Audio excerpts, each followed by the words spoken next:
And now back to the Trump presidency. Margaret Brennan, moderator of Face the Nation, joins us now from Washington, D.C. Margaret, thank you for joining us. President Trump is in South Florida for the Easter weekend, but last night in Ohio, he said the U.S. troops will be coming out of Syria very soon. There's word this caught top military officials by surprise. Is that what you heard? Yes, it caught U.S. diplomats. There are about 12 of them in Syria, and the 2,000 U.S.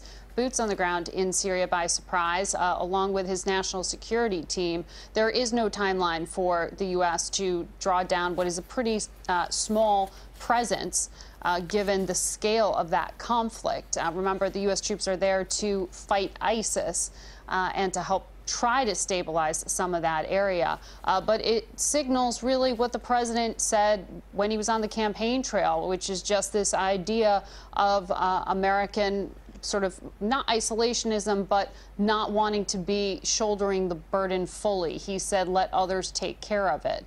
The challenge there from his national security team is what happens if the U.S. were to withdraw, given that not only is ISIS not completely defeated, but you also have Iran very much establishing a presence in that country.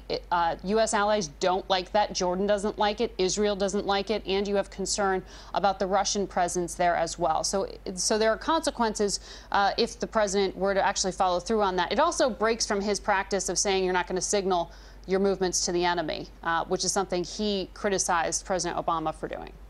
And Margaret, in other foreign diplomacy news, Russia has announced that it will expel 60 U.S. diplomats from Russia in retaliation for a similar move from the United States. Are you expecting further expulsions by Russia or the U.S.? This is not the end of this fight. You will only see further actions. I'm hearing that from U.S. and U.K.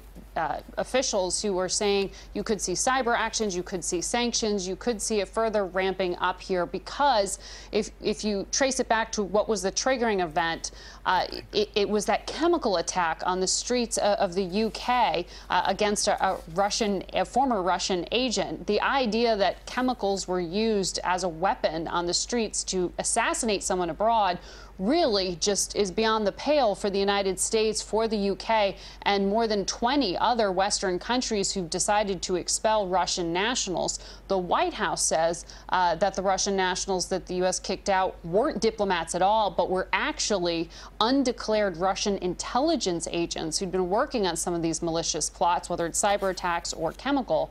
And so they're taking this very seriously and responding in a very different way from what we've seen when it came to some of the other things that Vladimir Putin has carried out, such as election interference, whether it was in France or here in the U.S.